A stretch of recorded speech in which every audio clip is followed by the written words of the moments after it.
नित्यं रसाचार्यं रसोत्सुखम् श्री हनुमत देवाख्यं सद्गुरुदेव प्रणमाम्यहम्।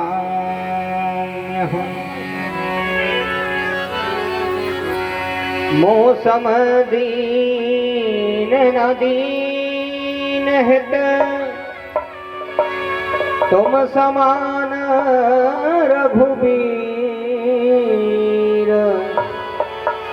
अस बचार रघुवंश मणि हरहु विषम भवभीर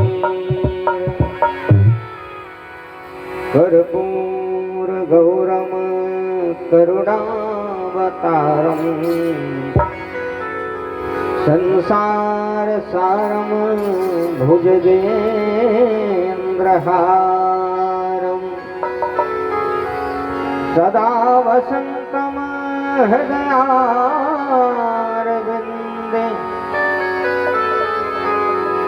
भवं भवानी सहितं नमामि। शरण शरण में आई के धरूं तिहारो ध्यान संकट से रक्षा करो हे पवन पुत्र हनुमान। प्रणवो पवन कुमार हल बल पावक ज्ञान घन जासु हृदय आगार वसहि राम सरचापधरि। बोल वृंदावन बिहारी लाल की, श्री सीतारामचंद्र भगवान की जय हो। भागवत महापुराण की जय हो। शंकर भगवान की जय हो। अनंत बलवंत संत श्री हनुमान जी महाराज की जय हो। पाकल सिद्ध धाम की जय हो। हरसिद्धि मैया की जय हो। नर्मदा मैया की जय हो। गंगा मैया की जय हो। गौ माता की जय हो। सत्य सनातन धर्म की जय हो। हिंदू वैदिक धर्म की जय हो। अपने अपने माता पिता गुरु गोविंद की जय हो। नमः पार्वते पतये हर हर महादेव। राधे श्री राधे राधे। परम मंगलमय परात्पर परम अखिलेश्वर अकारण करण करुणा वरुणालय भक्त वांछा कल्पतरु भक्त वत्सल दीनबंध दीनानाथ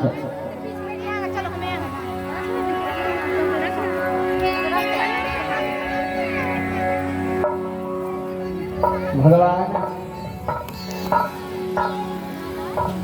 परब्रह्म परमात्मा जो चेतना के रूप में सभी जगह विद्यमान है, ऐसे परम दयालु भगवंत भगवान यशोदा नंदन नंद नंदन कपित विनंदित पीतांबरधारी सच्चिदानंद स्वरूप भगवान श्री राधा माधव के युगल चरणों में बारंबार प्रणाम करते हुए भगवान श्री जानकी नाथ श्री सीताराम जी के चरणों में बारंबार प्रणाम करते हुए भगवान भूत भावन भोले बाबा के चरणों में प्रणाम तथा राम जी की कथा के परम रस रसिक श्री हनुमान जी महाराज के चरणों में प्रणाम।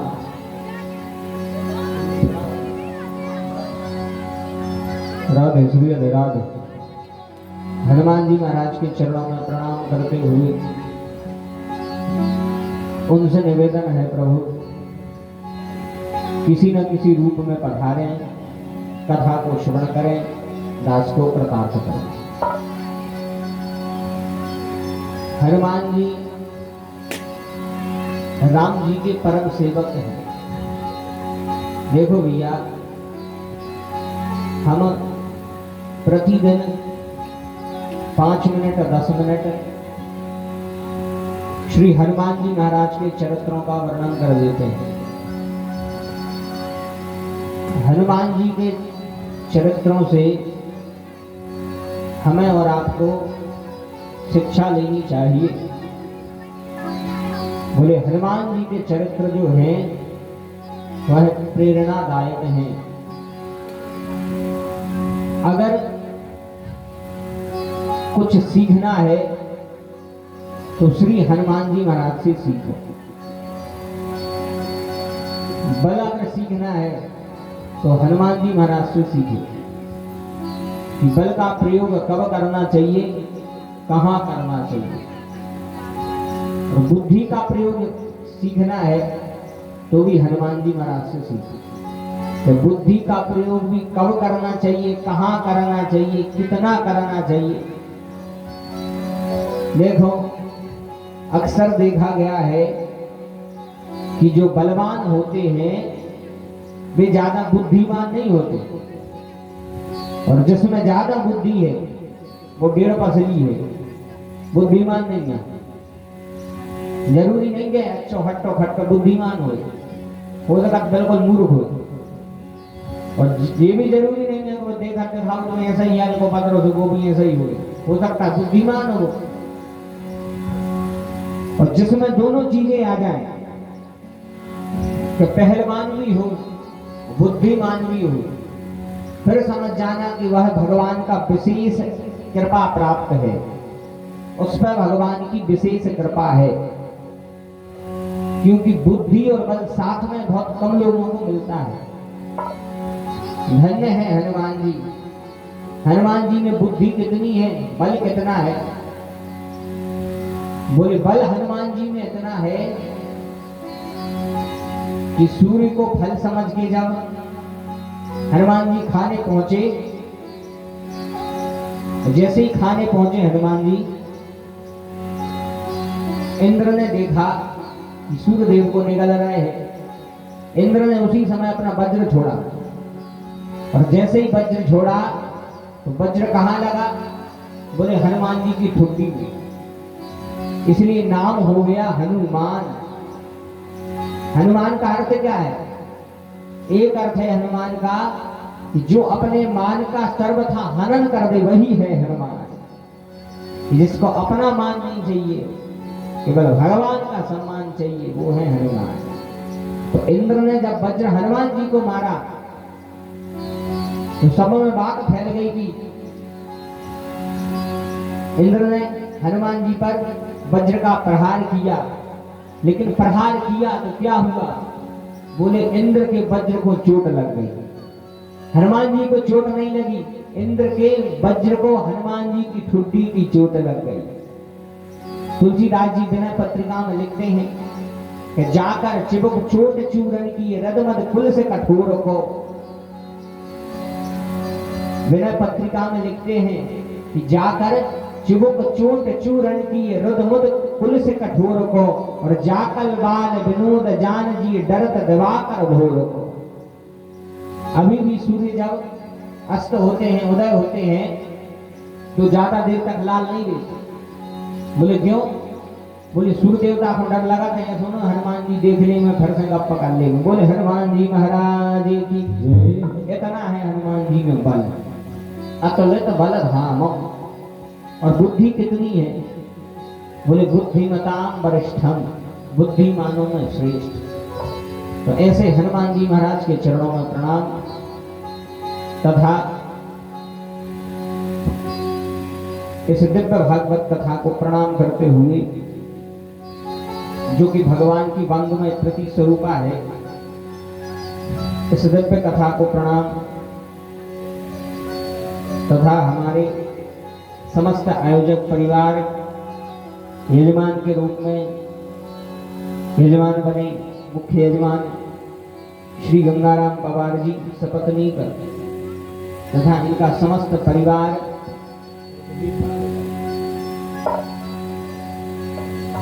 जो इस दिव्य भागवत कथा का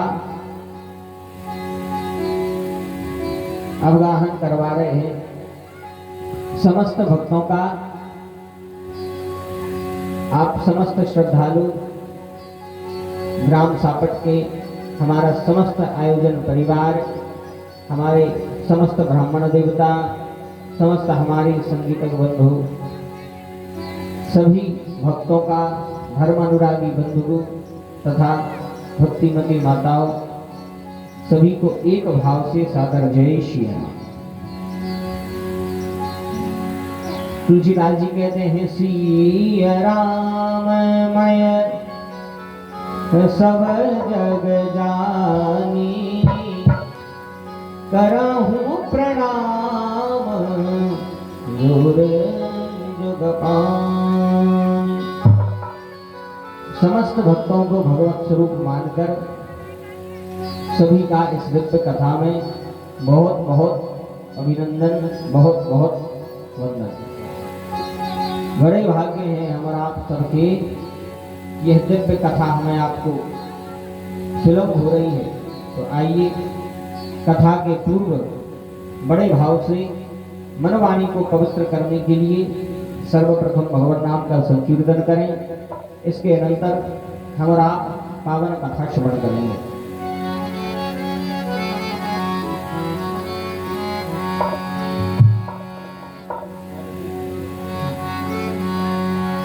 कृष्ण गोविंद गोविंद हे गोपाल नंदलाल, कृष्ण गोविंद गोविंद हे गोपाल नंदलाल, कृष्ण गोविंद गोविंद हे गोपाल नंदलाल, कृष्ण गोविंद गोविंद हे गोपाल नंदलाल, कृष्ण गोविंद गोविंद हे गोपाल नंदलाल, कृष्ण गोविंद गोविंद हे गोपाल नंदलाल, कृष्ण गोविंद गोविंद हे गोपाल नंदलाल, कृष्ण गोविंद गोविंद हे गोपाल नंदलाल, हे गोपाल नंदलाल, हे गोपाल नंदलाल, गोपाल नंदलाल,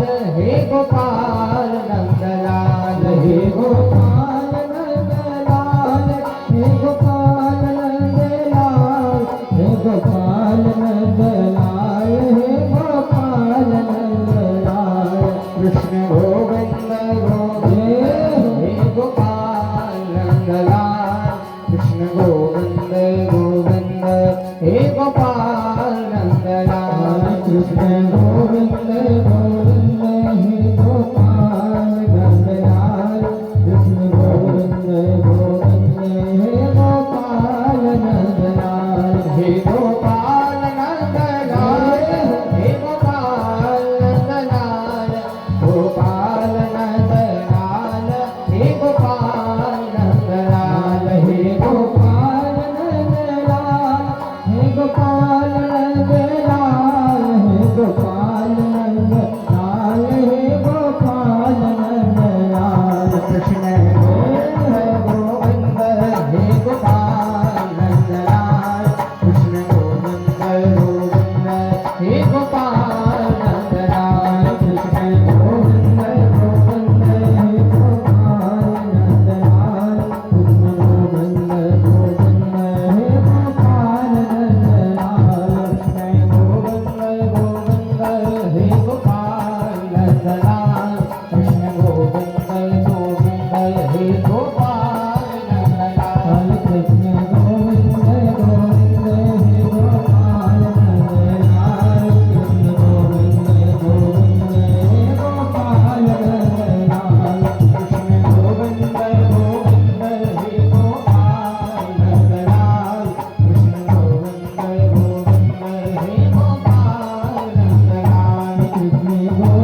भागवत महापुराण की जय हो।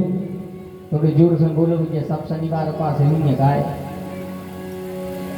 काय को कह रहा मैं जोर से बोलोगे तुम सही तो गर्मी लग रही तुम तो अपनी कथा करो। बोले भक्त वत्सल भगवान की जय हो। बड़े भाग्यशाली है जो ऐसा शुद्ध सत्संग हमारा आपको मिल रहा है। गर्मी तो भैया लग रही गाय आप कछु नहीं ना तरह बैठे रहोगा 1 घंटा 2 घंटा। अभी ठंडा मौसम हो जा रहा है। हमने कल की कथा में बताई थी कि सबसे ज्यादा कठिनता होती है भगवान के भजन में। रघुपति भगत जी करत कठिनाई बड़ी कठिनता है। भगवान ऐसे ही नहीं मिलते सरलता से। सरल बनने में भी कठिनता है। बिल्कुल यदि सरल बन जाओगे तो संसार में भी नहीं रह पाओगे। इसलिए सरल बनने में भी थोड़ी कठिनता है। भगवान की भक्ति भी कठिन है। थोड़ी बहुत गर्मी सह के बैठो और का कथा सुनो। बोलो वृंदावन में हरिलाल की। लेकिन एक बात बतावे भगवान कृपा अवश्य करते हैं। जो भगवान की कथा सुनता है बोले कथा सुनने वाले को कोई फल मिलता है क्या? कोई फल है जो कथा सुनने वाले को मिलता है। संकादिक महात्मा नारद जी को कथा का महात्मा बता रहे हैं और संकादिक महात्मा कहते हैं सदा सेव्या श्रीमद् भागवती कथा यस्याः श्रवणमात्रेण हरिश्चित्तम् समाश्रयेत। बोले सदा सेव्या श्रीमद् भागवती कथा। जो इस कथा को सदा श्रवण करता है, सदा सेव्या जो कथा को श्रवण करेगा उसके साथ में क्या होगा? बोले यस्याः श्रवण मात्रेण हरिश्चित्तम् समाश्रयेत। बोले भगवान उसके चित्त में आकर के बैठ जाएंगे। भगवान चित्त में समाविष्ट हो जाएंगे। जो भगवान की जो ठाकुर जी की यह पावन कथा श्रवण करेगा भगवान उसके चित्त में आके बैठ जाएंगे। और जिसके चित्त में चित्तचोर लग जाए फिर और कोई की कृपा की जरूरत नहीं है। इसलिए धन्य है भगवान की कथा और धन्य है भगवान की कृपा। कृपा भी भगवान करते हैं लेकिन कृपा उस पर करते हैं जो भगवान का स्मरण करे। जो भगवान को याद करता है भगवान उस पर दया करते हैं। सीधी सी बात है। आप भगवान को याद करोगे भगवान आप पर दया करेंगे। क्योंकि याद का उल्टा होता है दया। याद को का उल्टा करो तो याद का उल्टा हो गया दया। आप प्रभु को याद करो भगवान आप पर दया करेंगे। आप किसी का भला करो तो भगवान आपको भला का उल्टा करेंगे। क्या? बोले भला का उल्टा होगा लाभ। आप भला करोगे आपका लाभ होगा।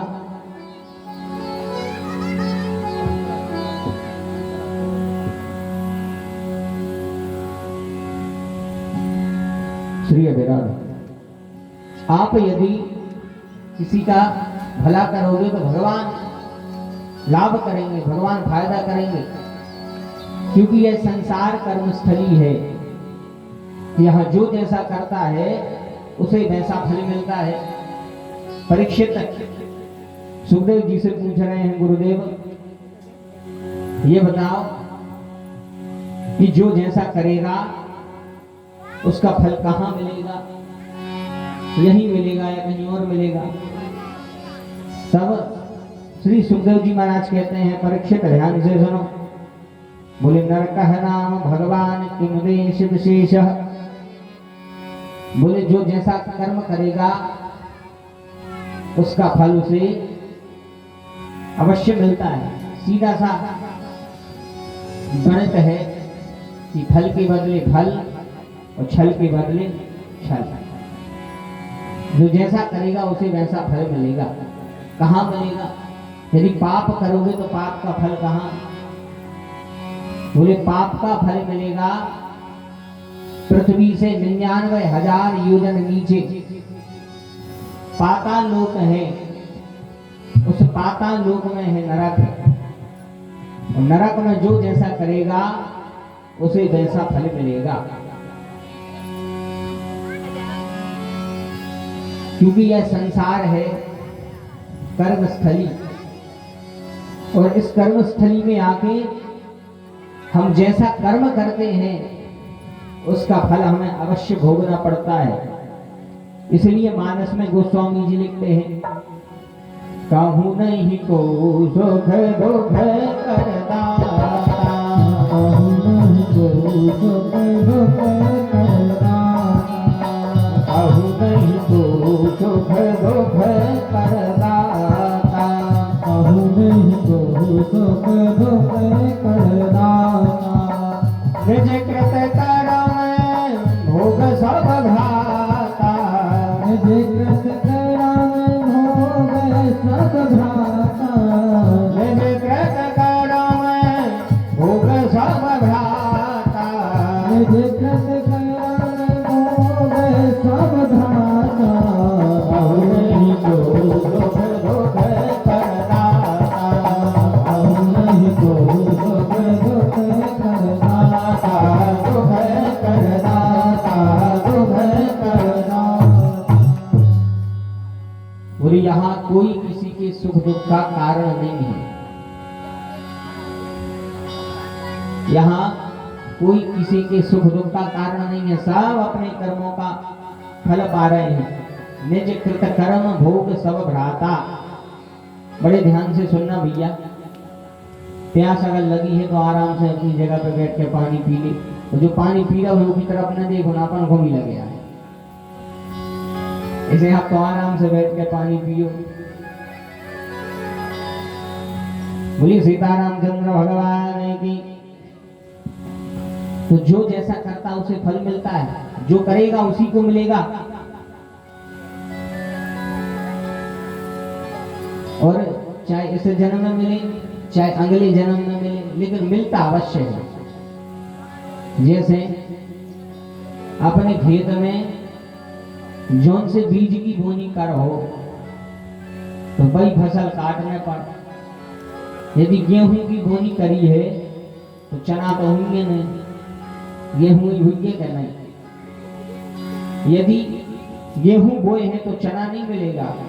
उसी प्रकार यह शरीर है, क्या है? बोले यह शरीर है खेत। इदम शरीरम कौन्तेय क्षेत्र मित्राभिधीयते।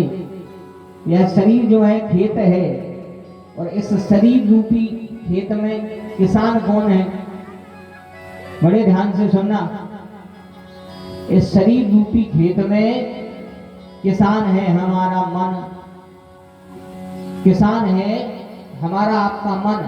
जो मन ही किसान है, यह मन ही हमारे शरीर में कर्मों की बोनी करता है।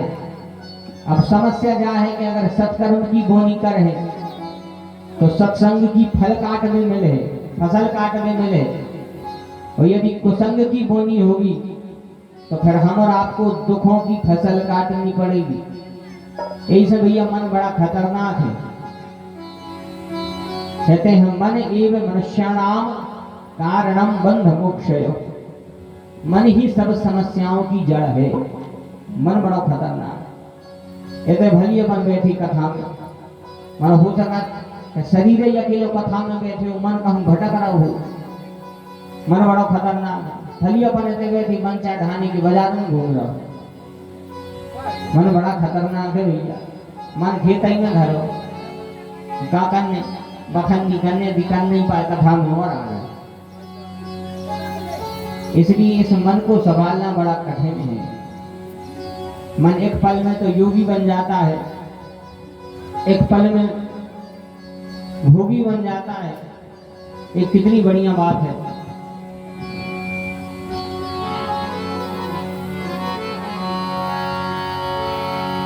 एक पल में योगी, पल में वियोगी, पल भर में ध्यानी, पल में वियोगी, बदलता रहे क्षण क्षण में जो वृत्ति, कभी अपने मन के भरोसे न रहना, कभी अपने मन के भरोसे न रहना।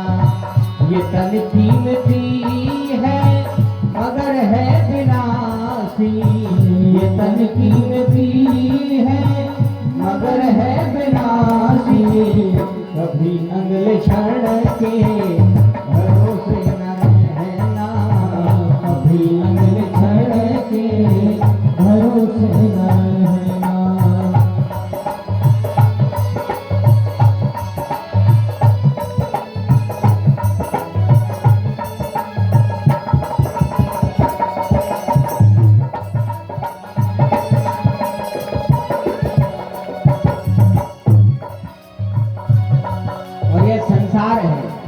संसार में यदि मन लगाओगे तो फिर हमें आपको केवल दुख मिलेगा। तुझको जो मेरा मेरा कहेंगे, तुझको जो मेरा मेरा कहेंगे, जरूरी नहीं वो भी तेरे रहेंगे, जरूरी नहीं वो भी तेरे रहेंगे, जरूरी नहीं वो भी तेरे रहेंगे, जरूरी नहीं वो भी तेरे रहेंगे। मतलब से मिलते हैं दुनिया के साथी, मतलब से मिलते हैं दुनिया के साथी, कभी इस मिलने भरोसे न रहना, कभी इस मिलने के भरोसे न रहना। ये तन कीमती है मगर है विनाशी, ये तन कीमती है मगर है विनाशी, कभी अगले क्षण के भरोसे न रहना, कभी अगले क्षण के भरोसे न रहना, कभी अगले क्षण के भरोसे न रहना, भरोसे न रहना। बोलो वृंदावन में हरियाली की जय।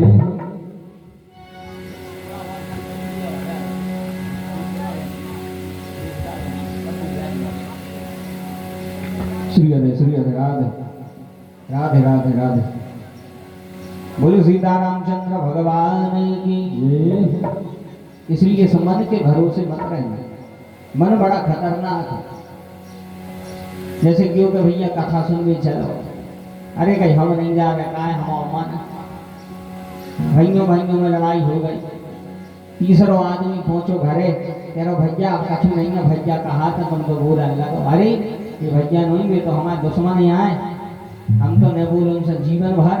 बोले काय न बोल, बोले हम मन। अब बता कौन धातु से बनो तो रोमन। मन बड़ा खतरनाक है भैया, इसलिए इस मन के भरोसे मत रहिए।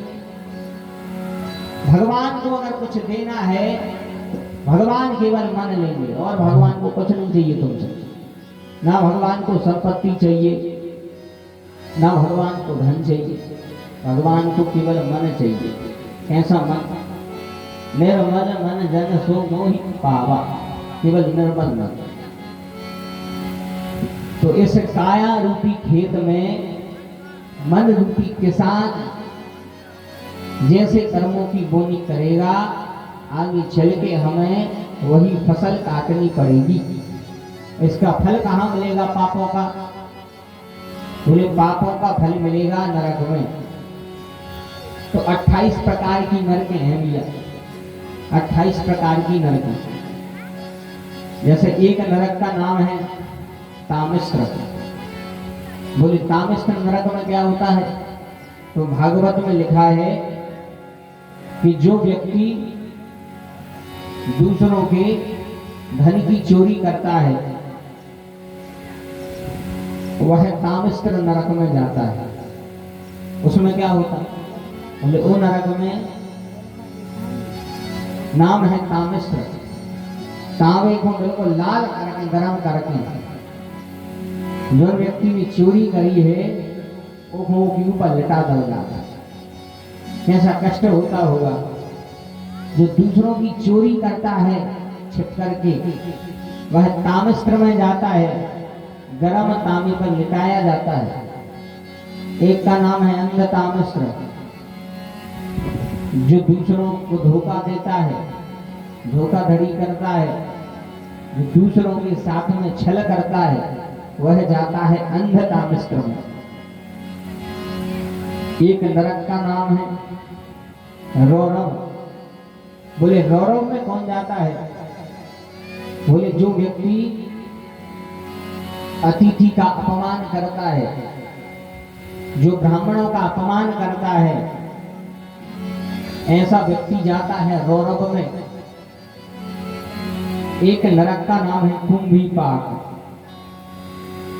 एक नरक का नाम है कुंभीपाक। बोले कुंभीपाक में कौन जाता है? तो कुंभीपाक में वह जाता है कि जो दूसरे जीव जंतु को अपने स्वाद के चक्कर में मार करके भक्षण करता है, ऐसा व्यक्ति कुंभीपाक नरक में जाता है। तो दूसरों जीवों को मार रहे हैं। भगवान ने इतनी अच्छी अच्छी चीजें बनाई हैं, अनेक प्रकार की सब्जियां, इतने सारे व्यंजन, उनको छोड़ के यदि हम दूसरे पशु पक्षियों का मांस भक्षण करें तो ऐसा व्यक्ति जाता है कुंभीपाक में। इसलिए जितना हो सके बढ़िया सात्विक भोजन करें। शास्त्रों में आया है कि उतना भोजन करें जितना जठर अग्नि पचा सके। भोजन करिए तृप्त हित लागी, जिन सो असन पचवे जठर आगी। इतना भोजन करो कि जठर अग्नि पचा सके। हम और आपको हो गई अच्छो गर्मा गर्म खावे की आदत। कई महाराज जो नो करज्ञा में आगी नहीं लगे मजा ही नहीं आता। वही करज्ञा की आगी जब पेट में लगे तो पेट में पहले से जठर अग्नि है, और जब जठर अग्नि और करज्ञा की अग्नि मिल जाए तो विस्फोट हो गए कि नहीं। और कई क्या बताए तबीयत बना गई, भर्ती हो गए 8 दिन आंखों। अच्छे जो मसालेदार के हो तो ऐसे ही हालत हुई। खाने में पाबंदी नहीं, खूब खाओ लेकिन हिसाब से खाओ। कम से कम अपने स्वाद के चक्कर में दूसरे पशु पक्षियों को तो मत मारो। लोग भक्षण कर रहे हैं एक दूसरे का, पशु पक्षी खा जाते हैं मार के काट के। ऐसे व्यक्ति जाते हैं कुंभीपाक में। इनके साथ में क्या होता है? बोले अच्छी एक बड़ी कढ़ाई है, अपन ने देखी तो नहीं है लेकिन पड़ी जरूर है भागवत में।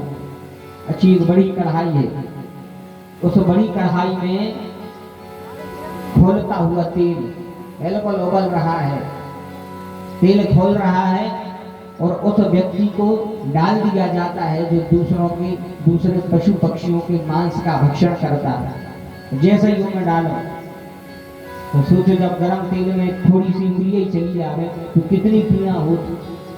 और जब को व्यक्ति को छोड़ दिया जाता है तो क्या स्थिति बने। छोड़ दिया जाता है तो जिन पशु पक्षियों का मांस उसने खाया है वही पशु पक्षी उसको नोच नोच कर खाते। यह है कुंभीपाक। एक नरक है कालसूत्र। जो माता पिता की सेवा न करे, माता पिता गुरु से द्रोह करे, ऐसा व्यक्ति जाता है कालसूत्र में। ऐसे ऐसे 28 प्रकार के नरक हैं। जब इन नरकों का वर्णन सुना तो परीक्षित तो बिल्कुल कप गए, बोले महाराज बड़ी समस्या है, ऐसी ऐसी यातनाएं भोगनी पड़ेंगी। बोले हाँ। बोले इनसे बचने का कोई उपाय? बोले इनसे बचने का एक बहुत अच्छा उपाय है। बोले कौन सा? बोले उपाय एक है। कौन सा? बोले कीचित केवलया भक्त्या वासुदेव परायणः अघमधन्वन्ति कास्त्वेन निहारमदभास्करः। बोले इसका उपाय है कीचित केवलया भक्त्या, कि पाप जहां ज्यादा बढ़ गए तो फिर कुछ नहीं करो, आप तो भगवान की शरण में पहुंच जाओ। पाप यदि बढ़ गए हैं तो फिर भगवान की शरण में पहुंचो, तो धीरे धीरे शरण में पहुंचने से पाप कम हो जाए। यदि फिर ज्यादा ही हो गए तो फिर वो दंड भोगना पड़े। इसीलिए अभी हम और आपके पास में मौका है कि हम अपने पाप कर्मों को भगवान के आगे समर्पण कर सकते हैं। बोले अगर नरकों से बचना है एक बहुत अच्छा उपाय, भगवान की भक्ति करने लगो। कीचित केवल या भक्त्या, केवल भगवान की भक्ति करो। बोले उससे क्या होगा? बोले भक्ति से धीरे धीरे पाप कम हो जाएंगे, और भक्ति ही एकमात्र उपाय है जिससे हम और आप पापों से बच सकते हैं। जैसे ऐसा तो कोई व्यक्ति नहीं है जो उनसे पाप न भय हो, ऐसा तो कोई व्यक्ति नहीं है जो उनसे पाप न भय हो। सब अपने अपने पाप जाने ढूंढे कि हमने कितने पाप करे, सब अपने अपने कांड जाना ढूंढे, हमने जो करो वो करो। ऐसा तो कोई नहीं है कि जो हाथ उठाए कहते महाराज हम ये कोई पाप नहीं करो। सबने पाप किए हैं, सब अपने अपने पाप जानते हैं। क्योंकि जब हम कोई वस्त्र पहनेंगे, नया जैसे कपड़ा खरीदा और नौ कपड़ा जब पहनो और 5-6 दिन उसको वहां पहने रहे तो वह नया कपड़ा भी मैला हो जाता है। नया कपड़ा मैला हुआ, अब धोबे के ऊपर 2 उपाय हैं। बोले कौन से? बोले एक उपाय है उसको आप धोबी घाट पहुंचा दो। धोबी घाट आप पहुंचाओ तो धोबी कपड़ा धो देगा, कपड़े के साथ साथ कपड़े की धुलाई तो करेगा, लेकिन धुलाई के साथ में कपड़े की धुनाई भी करेगा। बोल वृंदावन में हरिलाल की जय। पूज्य सद्गुरुदेव भगवान की नमोस्तुते व्याससार बुद्धे भल्लारविंदो यदपत्र नेत्र ये तद्वया भारत तैलपूर्णा प्रज्वालितो ज्ञानमय प्रदीपः।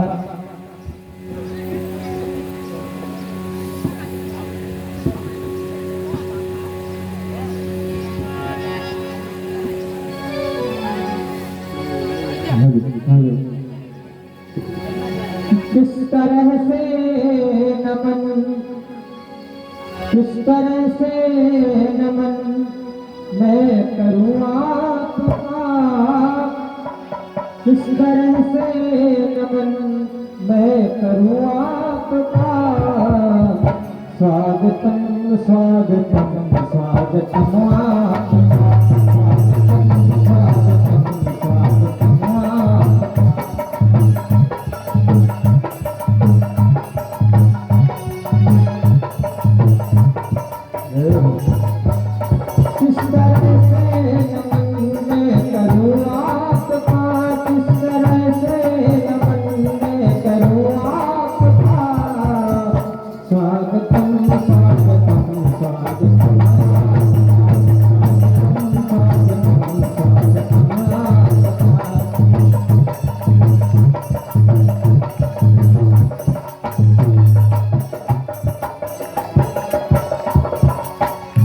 आपका,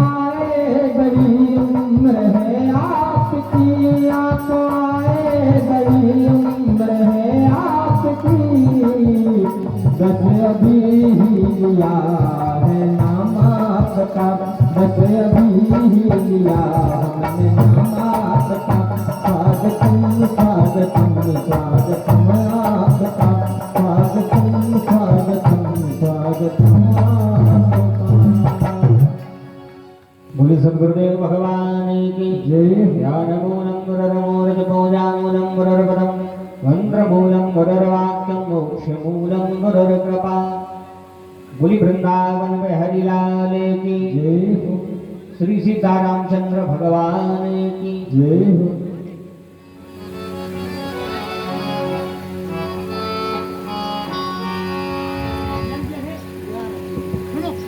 अपने केंद्र पर आए समस्त भक्तवृंद बड़े भाव से कथा श्रवण कर रहे हैं। देखो भैया, जैसे बाजार से नया कपड़ा लाए और 2-4 दिन पहना तो कपड़ा गंदा हो जाता है। अब उस कपड़े को धोने के 2 उपाय हैं। एक उपाय यह है कि उस कपड़े को धोबी घाट में पहुंचाओ। तो धोबी कपड़ा धोता है, कपड़े की धुलाई तो करेगा, लेकिन धुलाई के साथ साथ में अच्छी धुनाई भी करेगा। धुनाई को जाना तो का कहा कपड़ा धोती हो गाल के दूसरे मगर क्या सापट में मगर यही केट कची और तो नहीं केट हमने सोची। तो धोबी कपड़े की धुलाई तो करेगा, धुलाई के साथ में अच्छी खूब धुनाई भी करेगा। अब उसमें चाहे आपका कपड़ा फटे चाहे कुछ हो गए, उसको मतलब नहीं, तो कपड़ा धोना पड़ेगा। साफ करके गए तो मैं कपड़ा। तो एक उपाय यह है कि कपड़ा यदि धुलवाना है तो धोबी घाट पहुंचा दो।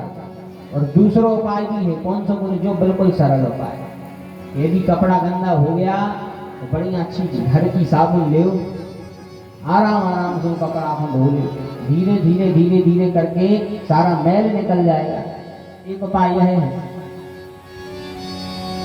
तो जिस प्रकार कपड़ा मैला हो जाता है धोने के 2 उपाय, उसी प्रकार हमारा शरीर भी कपड़ा ही है, यह भी कपड़ा है। भगवान कृष्ण अर्जुन से कहते गीता में, वासांसि जीर्णानि यथा विहाय नवानि गृह्णाति नरोपराणि यथा शरीराणि विहाय जीर्णा म्यान्यानि संयाति नवानि देहि।